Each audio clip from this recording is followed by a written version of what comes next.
Okay, we've been asking over these past weeks, and more than past weeks really, but just particularly some probing questions. And if you're here for the first time, and you're kind of new to this sort of series we're doing, Be Before You Do, and plus what we've been talking about, the kind of questions we've been asking, one of them is this, kind of, who are you becoming?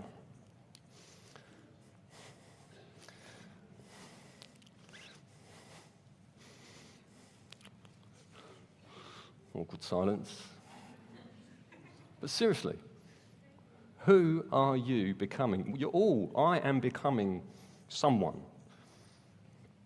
The question is who? And what is the main shaping influence on who I'm becoming and who you're becoming? And it doesn't matter what age you are here. We've used that phrase, what was it? Who do you want to be like when you grow up? And if you're older, you could think, well, I'm kind of older. But do you know what? We never stop growing up into the likeness of Christ. I think that's true. For our entire lives, I think we'll be doing that. So it isn't about somehow, well, I'm older now, so I've stopped growing. Always, doesn't matter what age we are, doesn't matter how long we have been hurtling around the sun, and how many times we've hurtled around the sun on this planet of ours, we will always, for those who are following Christ, being made into his image. I realize that might seem a little bit strange. If you're not a Christian, you might think, well, what does that mean? But we are all being shaped. You are becoming someone, and ultimately a story is shaping you, and a person is shaping, people are shaping you.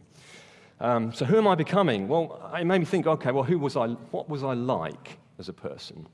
And we'll get to the subject matter, but it's called slow up so you can grow up. It's a phrase of Tom's. It's a great little phrase. I don't know if it's yours original, but if it's original, spontaneous. It was brilliant. Slow up in order to grow up. All right, that's what I've called this. Slow up. So brilliant. Had a title from a preach from it. And I realized I've not always been a slow person. I don't know if I am now completely. Well, I don't think I am.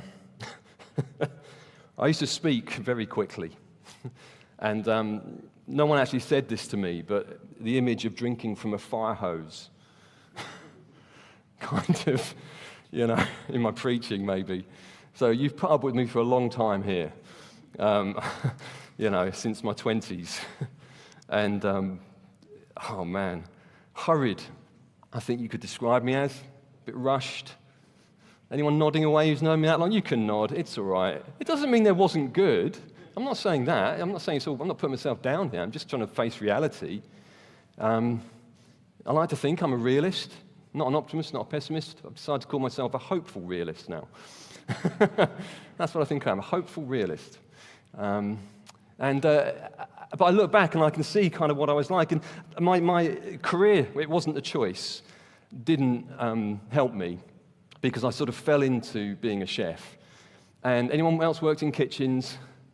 If you worked in a kitchen, whether it's as a kitchen porter or maybe a waitress or a waiter or whatever, in that industry, it is anything but slow, isn't it?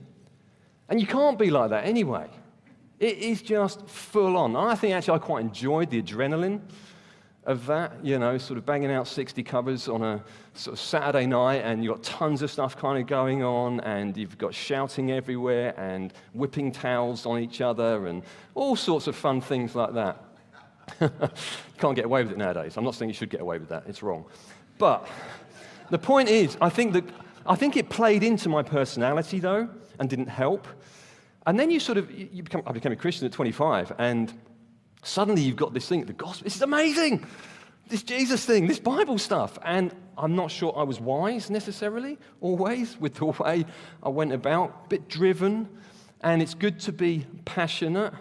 It's not good to be, though, sort of driven and almost a kind of anxious driven, we've got to get out there and do mission sort of thing. And learning to discern kind of what's the difference and what does it mean to slow up, to grow up actually, and not lose your passion and urgency, but actually grow in maturity in what it means to be a follower of Jesus. And so that's what I've been trying to do for a long time. I know it's on the Amazon van the other day. I I love it and hate it. Amazon, I'm sorry.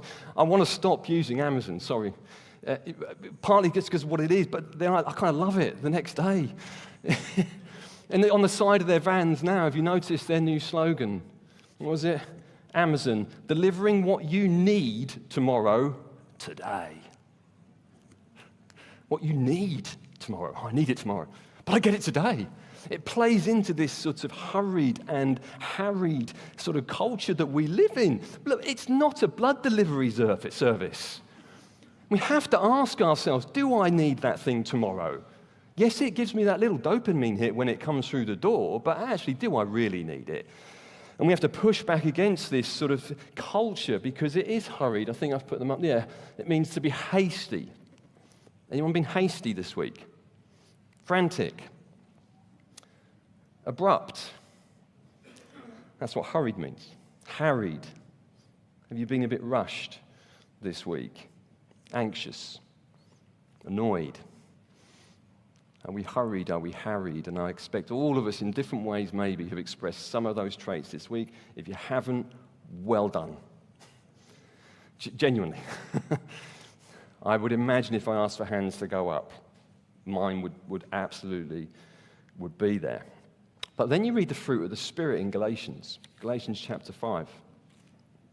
This letter that Paul writes, and particularly to a church that are kind of going off piste a little bit. They're going off tangent in terms of not being rooted in the grace of God. We'll kind of get to that. But being sort of pulled away from that a bit.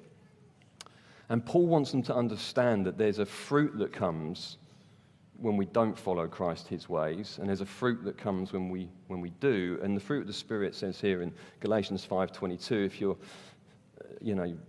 not new to the Bible, you'll know this, but the fruit of the Spirit, he says, is love and joy and peace and patience and gentleness, faithfulness, self-control. Did I miss one? Probably.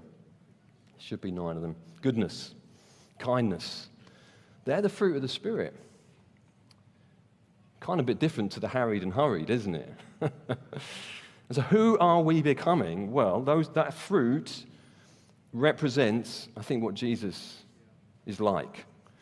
And Paul says earlier on in the letter in Galatians chapter 4, he talks about the image that we are being formed into is that image of Christ. It's the image of what it means to be a human being. And like I said, if you're maybe new to church, not a Christian, we're all being formed into an image of some kind. We're all becoming someone. The question is who? So, slow up to grow up with a sort of a subtitle of growing in Christ-shaped slowness, which is a bit of a clumsy, I couldn't come up with anything better. It feels like an awkward statement, Christ-shaped slowness. Try saying that 10 times quickly, and you'll probably struggle. So what do I mean by it? Well, let me tell you 2 things I don't think it is. Number 1, I don't think it is not avoiding difficult things or pressures in life. I don't think it's detaching from life, its problems, the pain, and the pressure. We'll get there. I don't also believe it's about speed. Just think about it this way. If all of us thought it was about speed and not going quickly at times in life, imagine that was what it'd be like if a paramedic arrived on the scene and your leg is just gashed open and you're bleeding out and the paramedic comes, hey, I've just heard a preach in my church actually. It's about going slow. Let me tell you about it first. And I just want to take some time right now because I'm trying to really manage my interior life and going slow. So you sit there for a little bit. I mean, it's obvious, isn't it? There are times to move quickly. There are times that our bodies will tell us to move quickly. There are healthy times when the adrenaline surges through our body in a good and healthy way in order to do something in life that is of importance often. It might be to run away from something. It might be to run towards something and help. And we need to listen. That's not a bad thing. So it can't be about speed. I follow a guy on Substack. And he writes this thing called slow life letters. Doesn't that sound good? Slow life letters. And I've been reading it for a while. I've got to be honest, I've clicked stop follow now, just because it's kind of saying the same thing. And I think what he's trying to get at is something that is really important, actually. And so I really want to speak honoringly. I don't want to be dismissive of people. I want to try and understand where they're coming from. But when I've read it, I've just thought, I don't think that what you're trying to say is applicable to everyone at all times. Let me give you an example. He says this in one of them. In this desire to be less busy, less rushed, less harried, less hurried, that's a good thing. He says in one of his things, live your life your way. Go to bed at 9, I'm all for that. Wake up at 5, eat simple foods, go for 2-hour walks. Okay. Read 900-page books. Avoid drama. Anyone in the family here? The world chases excitement, more noise, more excitement. But you chase the real, things that align with your soul. A calm routine. Young parents? I don't know, maybe it's like that in your house in the mornings, but a quiet mind, a healthy body, a small circle, a private life, a kind of withdrawn life. I think he's getting at depth over noise. Now, like I said, there's a lot of good in this, but two things. Number one, I don't think that describes Jesus.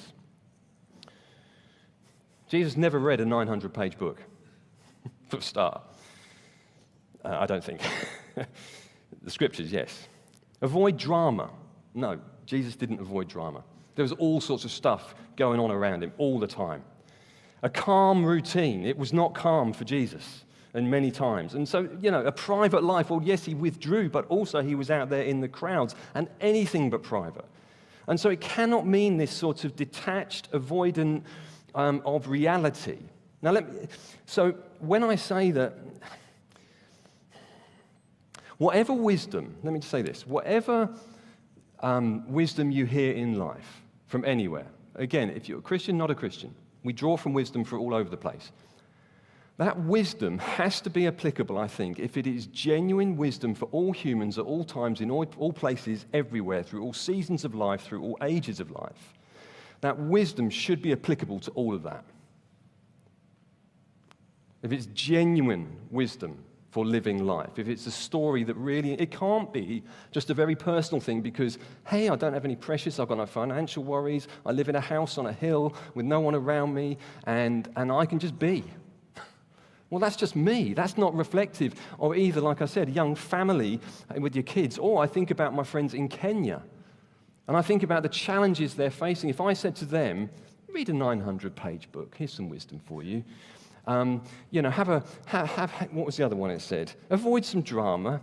I don't know, it would be like, they would look at me like, what? No, I've got to walk 10 miles for water today. And that's just true. And so whatever wisdom we have and we apply to this question of what does it mean to actually go slow? I don't think it means those things.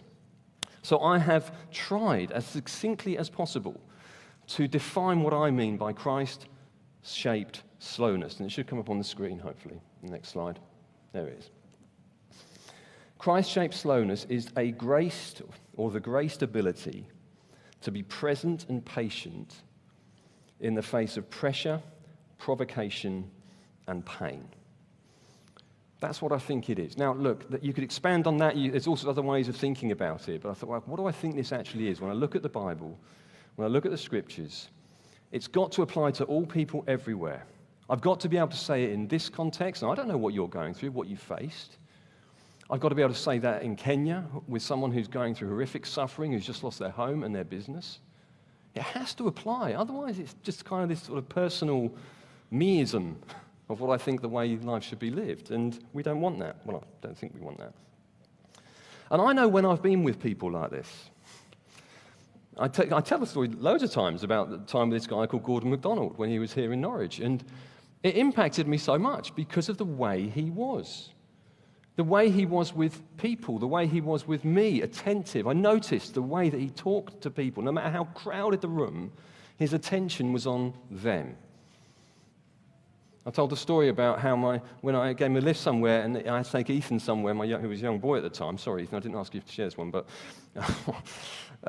anyway, Gordon turned around to speak to Ethan, And Ethan was young, and he was in the back of the car, and he could have easily ignored him. We were going somewhere quickly.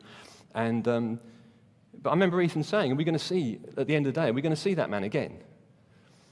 And he thought, oh, wow, he really made an impact because he paid attention to you. There was something about this graced ability to be present and patient. And I'm sure he had a world of things going on in his life. But still, he was like that in the moment. You feel slowed in their presence. And I think that's what it would have been like to be around Jesus. Don't you? I think that's what Jesus was like and is like. And if the Holy Spirit is called the Spirit of Christ, and you agree with what I've just said, then the Holy Spirit ain't in no rush. And isn't hurried and harried and like, oh, powerful, yeah. And I also know when I'm growing in it, and I'm super aware when I'm not growing in it. I'm still learning, still growing. In the book, the Emotionally Healthy Spirituality and Discipleship book we've been using. This is the old one, the Emotionally Healthy Church. This came out about 20 years ago. Jean bought a copy of this, and she loved it. And she underlined a bit in it. I haven't told you this either. It's fine, it's not. She put very true next to it. As we progress in the Christian life, we find that it is a never-ending process. We go back, breaking some destructive power of the past. Then later on, at a deeper level, God has us return to the same issue on a more profound level. I think that's true. I suspect more conversions, he talks about his own kind of numbers of conversions, as it were, will follow me in the years to come. We go back then later on a deeper level. So we think, we genuinely do, I think, deal with things in our life, in our different decades, our 20s, our 30s, and our teens. But don't be surprised, I suppose, is what I'm trying to say, if you sort of bump into them again, and you think, oh, I should have sorted that. It's not about sorting it. It's just, look, that's a thing. That's a weakness, isn't it? We are weak. Who's adequate for this? Well, I'm not. You're not. We can't do it. And so don't be surprised when our weaknesses get exposed. And also then there's this book John Ortberg wrote years ago called The Life You've Always Wanted. And I think this is the book that, I've not read it, but is it Mark Comer wrote The Unhurried, or something like that? What's it? Ruthless Elimination of Hurry, which he got from John Ortberg. And I underlined in here, 20-something years ago, depth always comes slowly. I kind of wish it were. If I'd have known then, as a 20-year-old, that okay, this is going to take your life. I don't know. I read it, it probably skimmed over because I had too much to do and cracked on. But that was another moment that really spoke to me as well. And I realized, wow, I'm still growing. I'm still learning this. And another time as well in the past, I remember Simon, who just came up here a minute ago. Simon, didn't ask you this either. I'm bad at this, aren't I? These are my dear friends and family, though. Simon preached on rhythm and going slow and having rhythms in life. And I remember it because he used Animal from the Muppets. I should have got a picture of Animal from the Muppets. You ever seen Animal from the Muppets? Anyone not? Sorry if you're young. Have a look later. Not now. It's kind of this drum that's like, it's all noise and arms and flailing and everywhere. And it's kind of like, whoa. I just want to be away from this. Whereas a life that is settled and has a rhythm to it and a pace to it. And again, I think Jesus was like that. And I can't remember where I heard it, but it's a phrase that says, you cannot microwave maturity. You can't microwave maturity. It just doesn't work. We like to. So like I said, what does it look like? Well, it's not avoidance or escapism. For instance, from the pressure, the provocation, and the pain, those things are just unavoidable in our lives. Jesus faced pressure. To face pressure means to be pressed into, to be squeezed.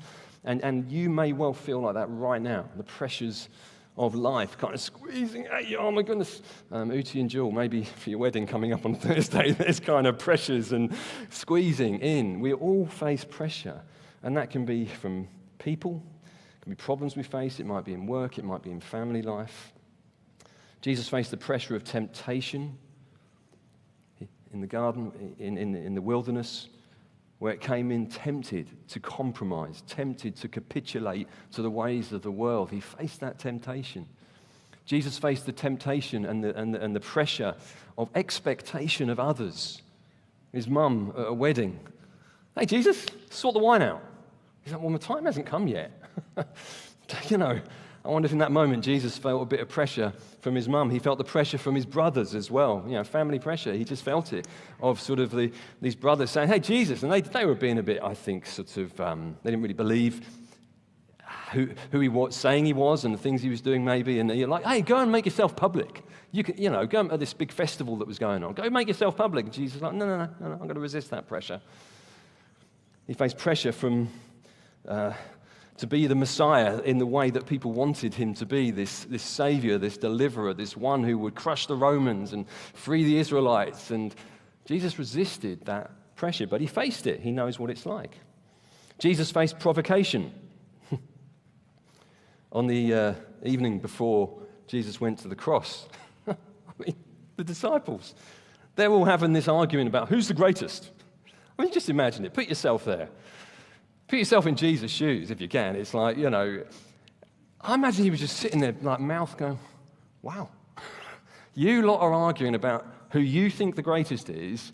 I'm about to go to the cross and face the most horrendous suffering.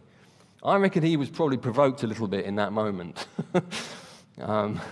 But Scripture tells us he was without sin. He was provoked by the religious leaders. They tried to catch him out. If someone does that to you, they deliberately try to catch you out.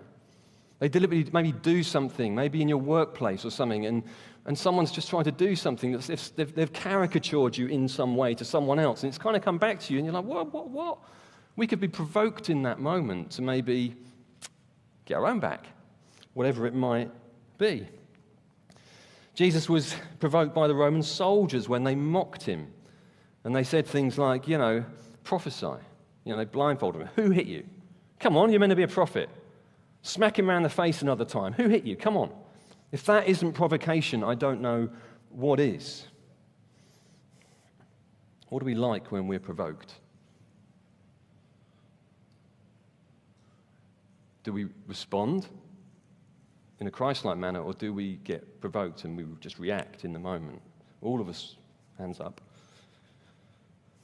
do both, I imagine. But we can grow in it. We can grow in these things. Absolutely. There's a phrase, isn't there, that people use, and we use it all the time, I think. With some phrases, I try and imagine them on Jesus' lips and think, could I imagine Jesus actually saying that thing? And so one of them is this. Imagine Jesus facing this provocation, and then he blurts out, he gets angry, he's like, well, you made me feel. You imagine those words on Jesus' lips? Maybe you can. I'm not convinced. How often do we say that, though? And I get it, because we face sometimes serious, horrible provocation. I understand that, but we then blame, you made me feel. I don't think that's true. I don't think Jesus would have said that. I just don't see that. He may have felt a certain way, but I think he took full responsibility for his own reactions, his own emotion, the way he was. So please hear me on this. I'm not saying people don't do things that can absolutely provoke in us a reaction that is, responding with anger or whatever words, retaliation. But Scripture I just read all the time. Jesus didn't retaliate. It says it, doesn't it? He was provoked, but he didn't retaliate. That's a real challenge to me. And my personality, the anger I used to grapple with, oh Lord, help me in these things. You maybe don't agree, that's fine.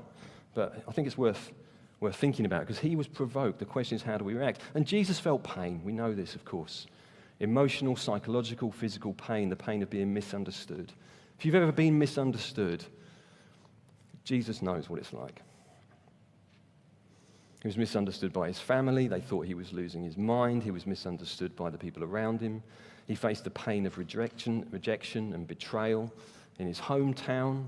He labored as a builder, probably done jobs for loads of people, and suddenly they rejecting him, wanting to throw him off a cliff. Judas, one of the ones he actually chose, betrays him. If you've ever been betrayed, it's horrible. It's horrible. Jean and I have faced that before, like betrayal, and it's painful. But how do we respond? Not just react to it. How do we respond? Jesus knew the pain of grief.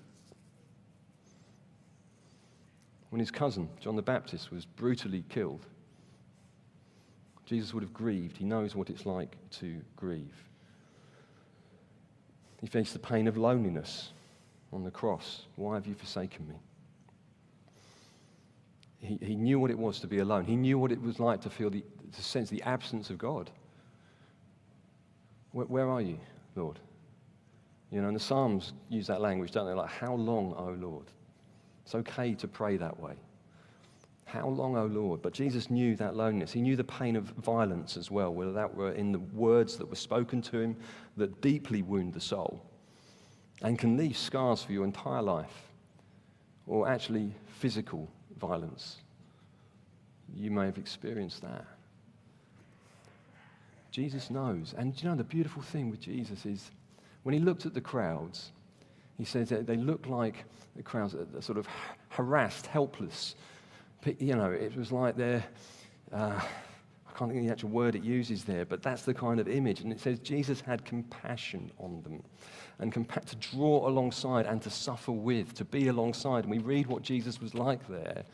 This is not a God far removed from all these difficult things, from the pain, from the provocation, from the pressures that you face. This is a God who knows, who has lived it, and can therefore sympathize with us in our weakness. Oh, that's got to be good news, isn't it? And do you know what? I think that is good news to everyone on the planet. I don't think that's some sort of wisdom that's sort of just for people who have a certain income or a certain lifestyle or have grown up in a certain part of the world at a certain time. I think that's true for all people, all times, everywhere. Therefore, maybe it is the truth for all people, all times, and everywhere. Just maybe. So, it's unavoidable. But it's a graced ability. We'll get to present and patient in a second. It's a graced ability. You know when you've been graced. When someone has done something for you that's just put a smile on your face. It might be a gift or something that you haven't asked for, you didn't, you know, I had a birthday present. I've got to be honest, I do expect birthday presents from my kids, just saying. But one of my children bought me a stamp for stamping your book with what's it called? Embosser, embossing your books. I know not everyone's going to think you're weird. Tom's got one, just saying. I didn't know until I got mine. And hey, brothers, some people are thinking that's weird. Some people are thinking, yeah, I love that idea. And you can emboss all your books. It says from the library of Toby Skipper on it, and it looks great. Anyway, I was really graced by that. I was like, wow, I didn't ask for that. I didn't even know I wanted it. But I do, and I love it. You know, or someone gives a gift, or just something unexpected, a kind word, or whatever it is. You've been graced in that moment. And it's life-transforming, really.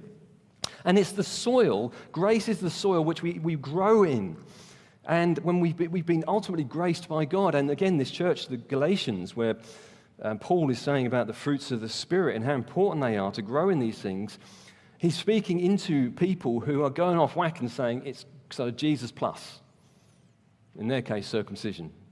I haven't got time to go into why they're saying that, but the point is it's kind of Jesus plus. It's grace plus. No, it's grace. You have been saved by grace, not by works, that none of us can boast. Ephesians talks about that.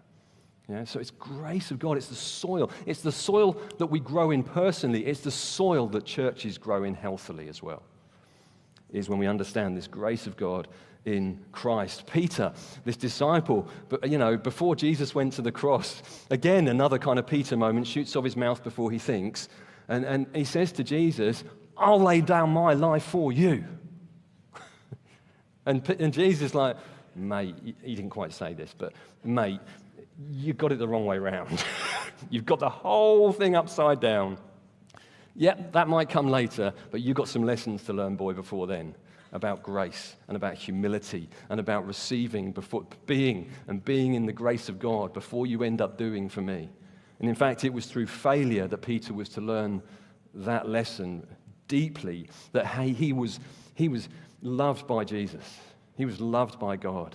And that was the soil that he sort of sat in. And he calls, actually, in his letter, Peter, he calls God the God of all grace. Later on in his writings, it's the God of all grace. And I wonder if he felt in that moment, just remembers this grace that Christ showed to him in his failure, in his darkest moment, in his tears. The grace of God. He's the God of all grace. That's who this God is. And it's important that we are rooted there. I love what Brennan Manning says. He says, we try to live so that he will love us. I've said this before, but it's worth saying again. We try to live so that he will love us, rather than living because he has already loved us. It's a big difference. Are you living to be loved, or are you living because you are loved? What soil are you in? Are you in the grace of God, living that way? And in that, we grow in resting in God's love. We grow in reliance on God. Like I said before, we can't do it. We're weak. We're inadequate. So we're going to start a series on 2 Corinthians soon, looking forward to that, where at the end of 2 Corinthians, Paul says, I boast in my weaknesses. Not to wallow in it, not for self-pity, not because he's just kind of saying, you still feel sorry for me. He says, so the Spirit of Christ might rest on me. There's something about us acknowledging our weaknesses, when we get it wrong, that somehow God loves that. It's like, brilliant. I can work with you. I can mold you. I can shape you. So we grow in reliance on God. These things happen, Paul says at the beginning of 2 Corinthians. A whole load of stuff happened that caused him to say we despaired of life. Literally, it was so bad. The pressure, the provocation, the pain was coming in on Paul so much. He's like, we despaired of life. But, he says, these things happened to cause us to rely on God and not upon ourselves. There's a lifetime of lessons there, isn't there? Drawing from that. How do I learn that every day? What does it mean to rely on God, not on myself, when the pressure and the pain and the provocation come? And sometimes slowing down, this whole thing of our worlds maybe get smaller sometimes in life. And it's not our choice. And that can happen, it will happen as we get older. It's inevitable. And it happens also through illness sometimes. Earlier this week, I had the real joy, actually, of being with Mr. Dan Venn, who is watching, I'm sure, right now. Hey, say hello to Dan Venn, everyone. Oh, that's really not enthusiastic. Please be up explaining who he is. If you don't know who he is, I'll explain in a minute. But go on, give me a big wave. Come on. Hey, Dan. Good to see you, mate. Dan, and I've asked him, the family, if I can share this, and Dan himself. I spent some time with him, had a really lovely time, actually. If you don't know who Dan is and what's gone on with him, he says, until November 2024, Dan was an active and healthy tennis coach. Overnight, his body completely shut down. He was admitted to the NNUH, Norwich Hospital, and diagnosed with a rare genetic disease called Wilson's, which affects the flow of copper around his body. It's caused liver and brain damage, which has rendered him stiff and immobile and unable to eat or drink.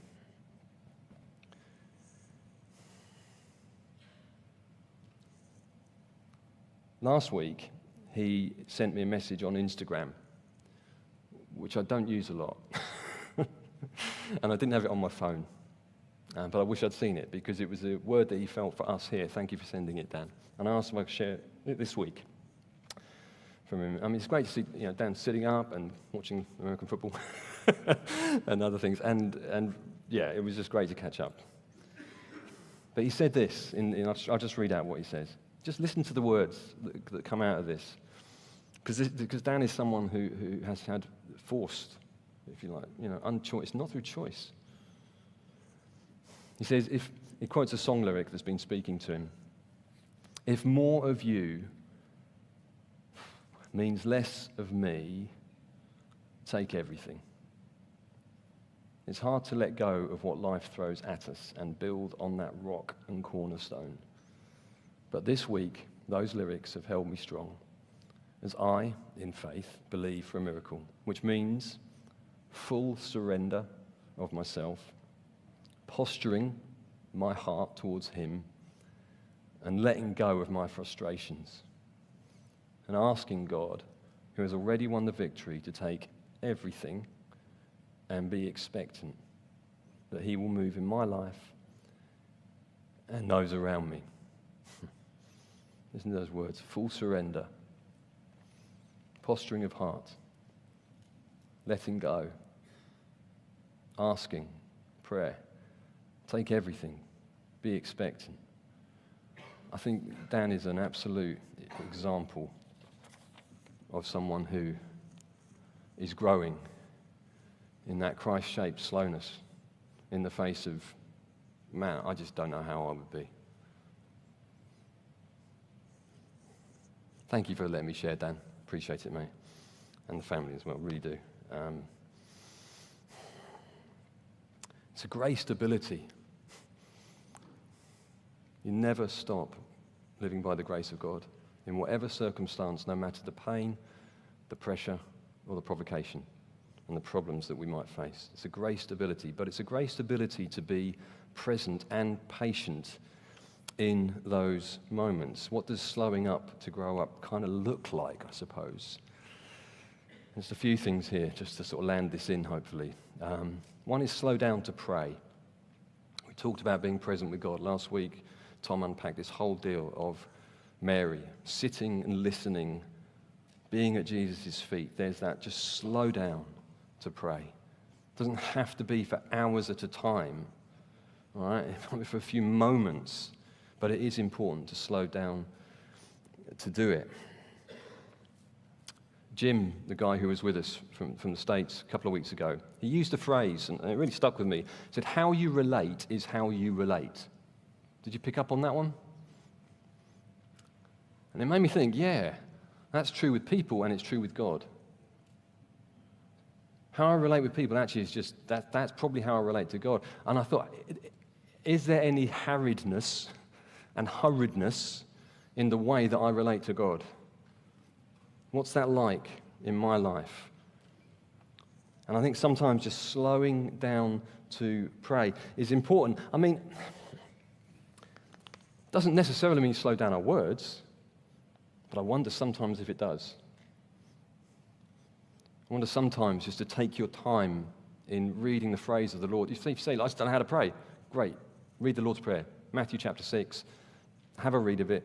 Go through one line slowly at a time and just say it and pause and breathe and think about it. Let it mull on it. Our Father. Don't move on too quickly from it. There's depth in these things. There's depth in them. But we need to give time. Nothing grows quickly, does it? It's your garden. You plant a seed. Great, well, let's sit and watch it. Next day, is it growing? No. Next day, you're out there again. I'm not, because I'm not a gardener. But, you can't hurry it along. Only God gives the growth. What you can do is nurture the soil. You can water it. You can give it a good environment. You can do all those things. But you can't make it grow. It's about positioning ourselves. And as Dan said, posturing our hearts has come through this morning a lot, hasn't it? So I think slowing down to pray is really important. Slow up to grow up. It might be slowing down, like I say in our speech. Before Jesus' prayer, he said, don't let your words, don't need to babble on to God. He knows what you need. Doesn't mean we don't pray, doesn't mean we don't ask, doesn't mean we don't persevere in prayer, and all those things. I get that. I'm just saying that I think there's something here for us to take on board. So slow down to pray. Slow down to be attentive. This is a bit the last point, really, because Mary, when she was at Jesus' feet, was being attentive to Jesus. Martha distracted many things. Mary is there with the good. So it's being attentive to God, prayer, but also, I think, just in our day-to-day, in God's existence, He's with me always, whatever I'm doing. But attentive to ourselves, this whole thing that we're talking about, growing in self-knowledge. You may think, oh, no, it's all about Jesus. It's all about growing in knowledge of God. And yeah. I just don't think that it's possible to really know the one who is light, who lives in unapproachable light. To get closer to Jesus must mean getting closer to the one who is that way, who is totally holy. Therefore, I think I will become more exposed the closer I get to Christ. I think more of me, I'll become more self-aware of who I am and what I'm like. Now, that's a good thing. okay? Growing in self-awareness. It's not just a psychological thing. It's a good thing. It's how we actually love people well, is by growing in knowledge of ourselves and how people experience us. We've been talking about that. How do people experience our very presence when we're with them? What do they walk away and feel and say? It's challenging, isn't it? I find this challenging. Anyone else? I find it challenging, but if we're to grow up into Christ and be formed into his image, we've got to go this path. We have to go this way. And we're doing it together, and we're holding one another up when we kind of go, yeah, I'm a bit like that, and I'm a bit like that, and yeah, I really struggle with that. And we're walking it together, yeah? That's what we want to do. But we want to be attentive to self. Psalm 139 is a great psalm to maybe go to and pray through. Attentive to the world around us is another good thing, just to slow down, be attentive. Gina always reminds me, when the kids were little, you'd walk along with little kids, and they walk at this pace. Me, I do not walk at that pace. I've slowed down, and people still say I walk quickly. But the point is, a little kid, and why? Because they are like looking at the leaf on the ground, they're like, what is that? That's a leaf. They pick it up, they study it. It's like this wonder. And boy, we're just rushing through life, aren't we? We miss what's around us. Be attentive to the creation. Be attentive to the world and the people in it as well. Not just what's around us. Be attentive to others. Be present with people. Listening, learning from them. I don't think it's possible to rejoice with those who rejoice and weep with those who weep if we're in a rush. That's not possible, is it?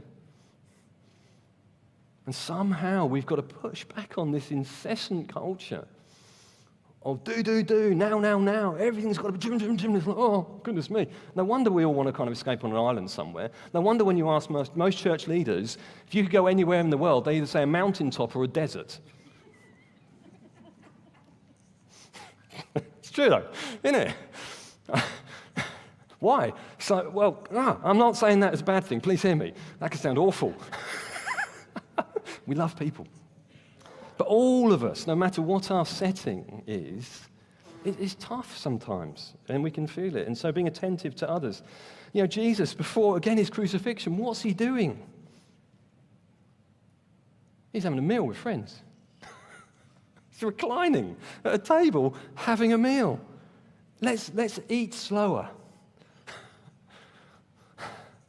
I'm a fast eater. Again, my chefing training, I just ate on the go all the time. Just got to strap it down because I'm cooking and doing things and all the rest of it. And it's like, it's still going on. I'm trying to follow my wife in this.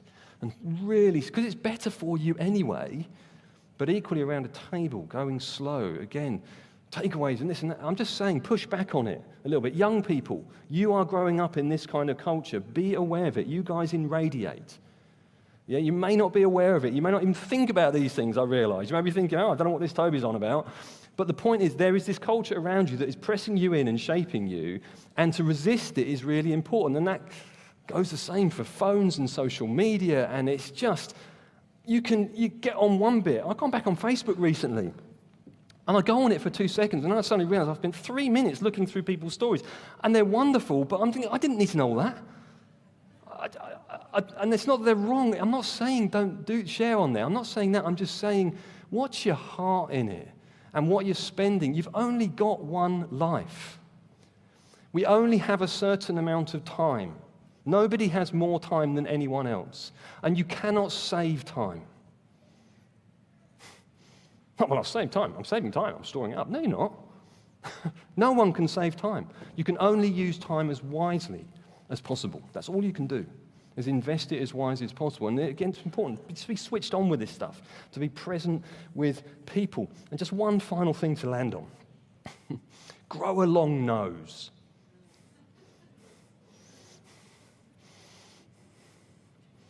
Why do I say that? In the Old Testament, the Hebrew saying, and we've used it this morning, the slow to anger. We've touched on it already. The word is an idiom. An idiom is a word pictures type thing. So it's like if we use the phrase, if someone says to you, you're beating around the bush, what do you mean when you say that? Are they literally hacking at a bush while you're talking to them? No, they're not. You're saying, look, you're kind of going around the long way here. Just get to the point. That's what beating around the bush means, yes? Well, in Hebrew, for this slow to anger, this patience, so this is where we come back to the fruit of the Spirit, the patience part means to be long-nosed, which means a sense of that you breathe deeply. That's what the word literally means. You're a deep-breathing person. You're not easily provoked because love is what? Love is it's slow. It's like it doesn't get easily provoked. Love is patient. It's self-controlled, another fruit of the Spirit. And so what a beautiful picture that God's given us there. Be a long-nosed people. In other words, literally, take a breath.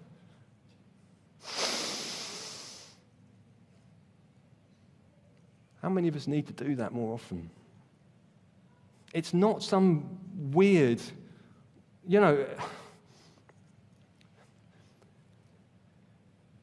learning to breathe properly isn't some sort of Eastern philosophy thing. It's a human thing. And it's right there in the Bible. You want to learn how to be self-controlled, learn to be long-nosed, and understand the physiological part of your body. When you breathe in, you'll calm down. You'll think better. You'll think more clearly. You'll react, respond better. And it comes back to that when we're provoked, when we're in situations of pain, when the pressure is on. Grow a long nose. That's enough, I reckon. You've been very patient with me. Richard, do you want to come back up? Can you hurry up, please?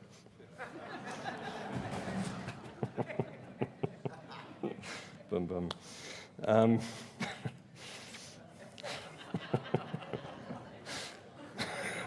It's a good job we're friends. The grace ability to be present and patient in the presence of when facing pressure, provocation, and pain. We're going to sing a song, an old hymn, and it's about consecrating. And so, look, forgive me, young people, it's got quite a lot of oldie worldy language in it, but stick with it and think about the words you're singing. But for all of us, really, just again, if you're kind of new, you might find some of the consecrated. What does that mean? It means to give yourself over to. Again, we're giving ourselves over to things every day, every day. Romans talks about present your whole body as worship to God. Your whole body, the entirety, your mind, your soul, the seat of your emotions, all of these things, present them to God. And I want to encourage us to maybe do this with this song. And I've sung this song before, and I meant it when I've sung it, but I've been flawed, and I still kind of, all these, it's just, hey, it's part of the journey. Maturity takes time. You can't rush it. You can't microwave it. So let's not try and do that. But let's lean into the God of all grace to help us to do that and to grow more like Christ. And maybe if you're here, you're not yet a Christian, you're trying to work this whole stuff out, I just encourage you, have a think about these words maybe. And maybe just think about what you're consecrating your life to. What story is it? To what end? Is it wisdom that can be applied to all people everywhere at all times? And therefore, is it really true for humanity as a whole? Yeah? Shall we stand? I'm just going to pray.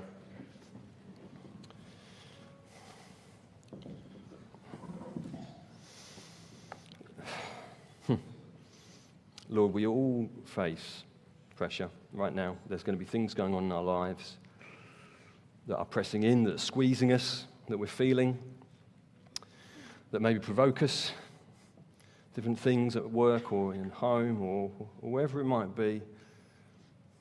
Maybe pain we're experiencing, whether it's illness or whatever. We're all facing these things in different measures all the time, Lord, in different ways. And I do pray for this grace stability, that it's not us trying to work something up, it's us attempting to live following you out and to practice these things. And so, Lord, this grace stability to be patient, to be present, we want to be growing in that all the time. Please help me to grow in it. I'm super aware when I'm not. And I don't feel condemned by that because you have compassion on me and you love me. And that's true for every person who's listening online and in this room. And so I pray, Lord, as we sing this song as a way of consecrating ourselves, giving ourselves again to you, keep gracing us with the ability to be more like you and grow in that fruit of the Spirit that we read out earlier. Amen.